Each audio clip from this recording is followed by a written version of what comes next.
talking about Chicago Red Stars, let's get into a team overview real quick. Maybe sort of recap what happened in the off season for this team as we break down a preseason roster eventually. For right now, Chicago Red Stars have an acting head coach. Been fluctuating between the terminology between interim and acting, and right now is acting head coach Rade Tanaskovic.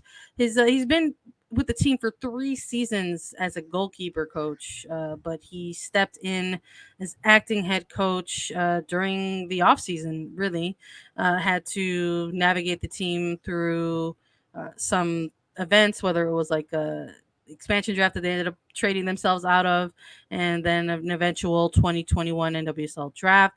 The Chicago Red Stars had that on their radar during their offseason, Lisa, saying, hey, we're going to continue a head coaching search. And they gave a timeline on themselves for January, and then they gave another update saying that actually this is still ongoing and we're going to move forward for right now while we continue a search with the acting coaching staff in place, which includes Tanaskovic and includes former Red Star Julian Stitch and now additional assistant coach in Fabrice Gatra as well. Lots of different coaching changes, and it's important to note that through all of this coaching change in Chicago, it was initially announced in December that they would have a head coach by the end of January and the start of February preseason. That time frame has come and gone. The front office did put out a statement saying that they were in a search and they were looking to find someone that was qualified enough to lead this club and that the players deserved. So they start their preseason with just an acting head coach. I know that as players, they go in and they're excited to play and they just want to get better, and it doesn't necessarily matter. But as like a culture of a club and a culture of a team laying that foundation, it's really tricky not to have a set head coach at the start of preseason. And even if Rada steps in there and becomes the full-time head coach, which I don't really think that's going to happen, as he's a goalkeeper coach. He's not a full head coach. It's a very different thing to be specialized in a certain position versus overseeing a head coach or even a first assistant.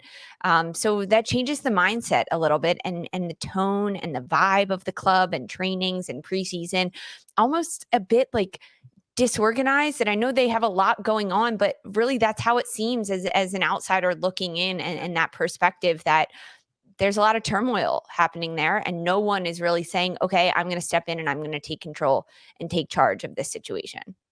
Yeah, I mean, and that goes alongside with making any other notable hires during the off season, which in light of not having an actual new official head coach to put into place while preseason kicked off, they did announce the hiring of an associate general manager and former Chicago Red Stars player Michelle Lomnicki, and they talked about her experiences as well. She was with the team during some of this off season where it saw a lot of player movement, where they had to navigate a double expansion draft and an NWSL draft.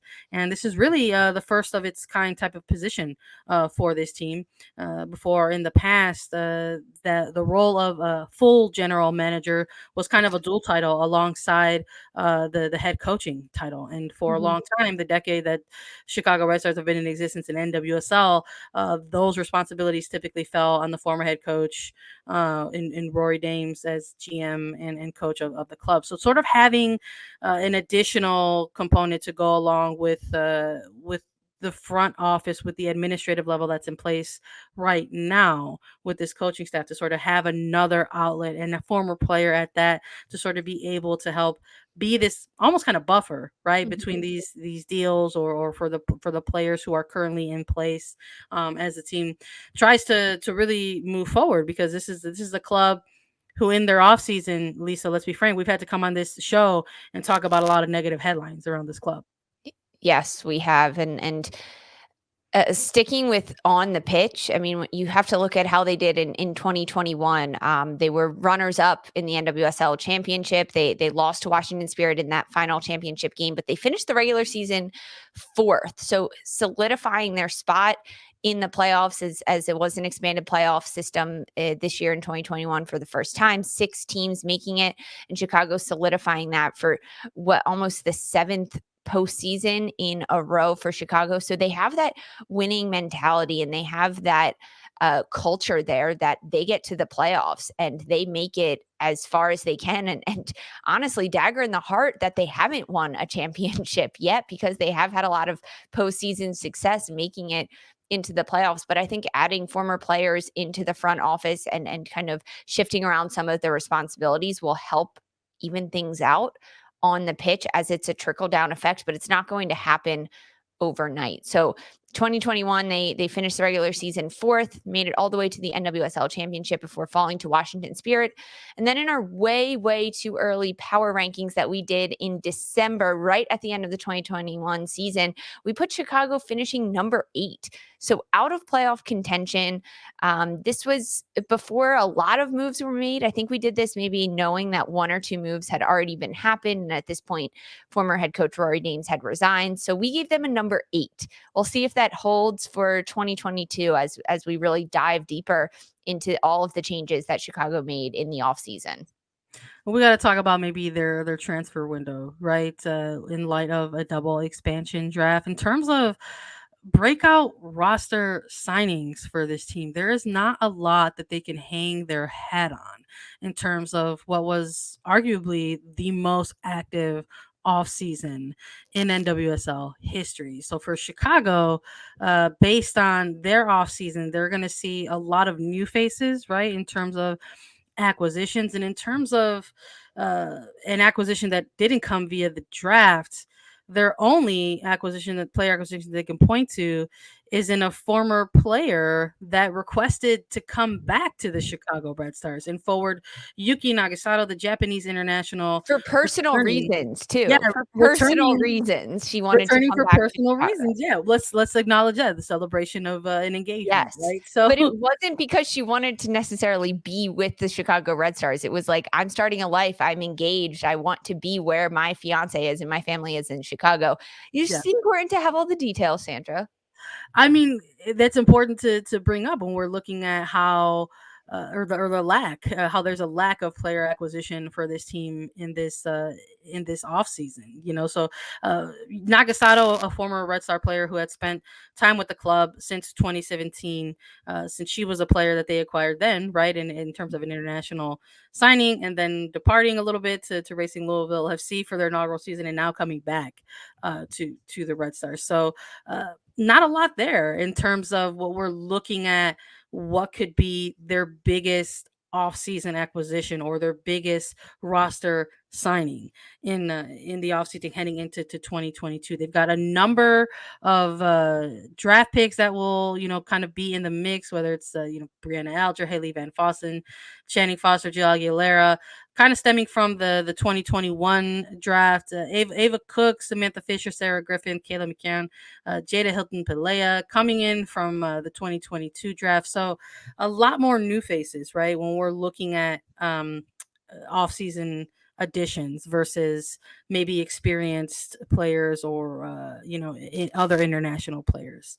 In terms of the biggest losses, before we get into that, there's like a little window where Chicago did some re-signings, Lisa. It's like it's not necessarily going out and getting player acquisitions, but it is saying, hey, these are players that we want to make sure that they're retained with the Chicago Red Stars. And they did it by issuing contracts to 4 United States women's national team caliber players.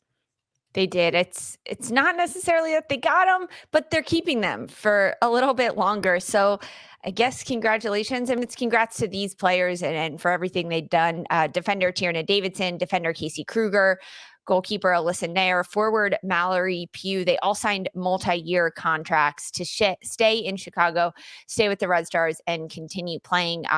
Having all of these players, I mean, 4 of them right there, but a number of players for Chicago that do compete at the national team level. It also kind of shines a light onto our international spotlight, which I know we usually talk about later in these previews, but knowing that there are a lot of U.S. women's national team players on this roster means that they're missing for a chunk of the season. And we saw that happen in 2021. I mean, Julie Ertz was injured for a majority of the season. she didn't play, and she was also with the Olympics. Also, Alyssa Nair, she got injured in the Olympics, which then took her out for the rest of the Chicago season. So it does play a trickle down effect factor, but they did re-sign these players. I don't know if it counts as a new signing and a new acquisition when we kind of hang our hat on that one, but they are back and they're staying for multi-year contracts in Chicago, which I think is really good. If you're a fan of Chicago, you like to see that these names are sticking around for a little bit longer.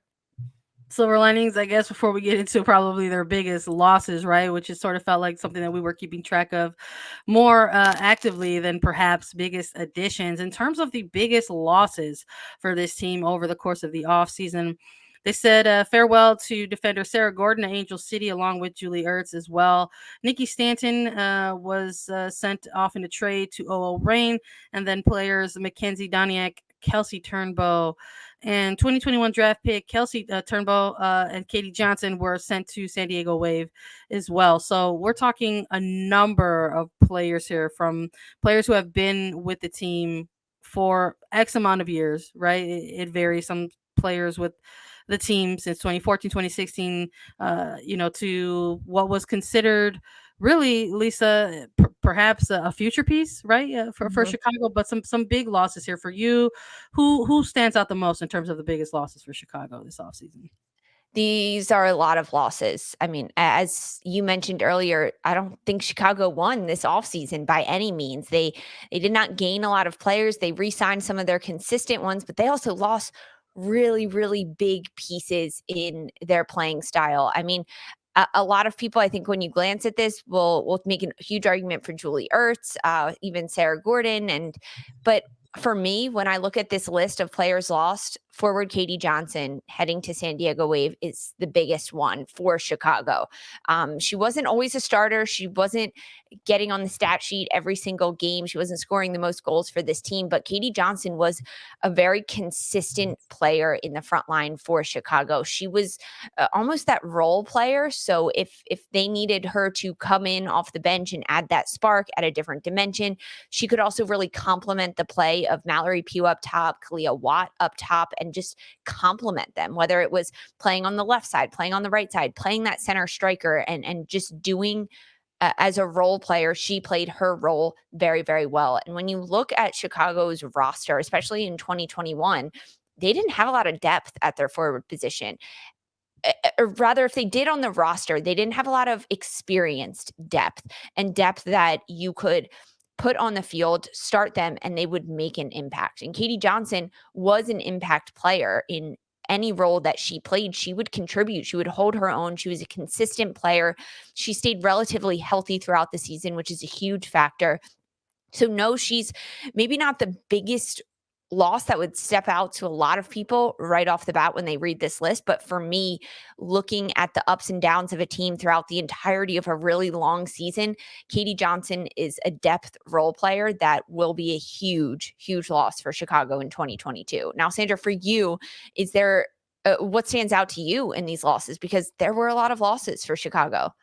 Yeah, I think you can honestly go through each of these players who made their departure and maybe make a case, right, for each one. I'm hearing you loud and clear on your case for Katie Johnson. I would agree with you, and that the forward line had some, was maybe thin even in 2021, but we know for sure it's going to be that in 2022, and to lose Katie Johnson is going to be significant for this team that is kind of going to be struggling maybe for forward depth.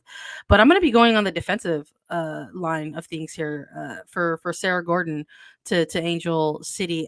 I think an important thing to note is a lot of these moves that we saw in the departures. The Red Stars made it a point to emphasize that a lot of these were to help accommodate player requests, right? Which I think you can maybe look at one way or the other. You could say, oh, Chicago is trying to be bold and brave and honor player requests to move. And the other side of that is, why are players coming to you and Yeah. asking to leave, right? So there's like a double-edged sword here, right?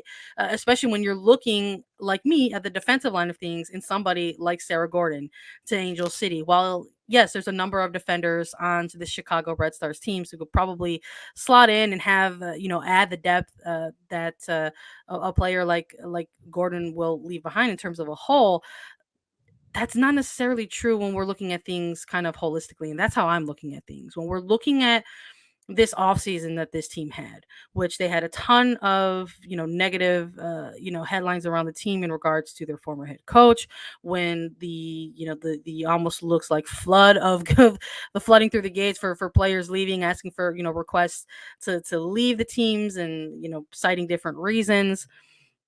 That signals to me that whatever happens in 2022, there's going to be a little bit of an adjustment. Now, whether they want to call it a rebuild, whether they want to call it a retool, whether they want to call it, a new era, whatever, you're going to have to, sort of reestablish yourself, not just on the pitch, but off of it as well. So when you're talking about losses, I don't think we could just talk about losses positionally. I think we have to talk about that in terms Mm. of club culture and well. And when we're looking at a player like Sarah Gordon's absence of this team. This is a player that did so much for this team on the pitch, picking up Iron Woman, right? Coming off of that iconic 2021 season. So it's not just doing it on the pitch for this team, but it was Yeah. off of the pitch as well. So she brought a lot in the locker room in terms of the community as Chicagoland native. So I'm with you in terms of the two biggest ones.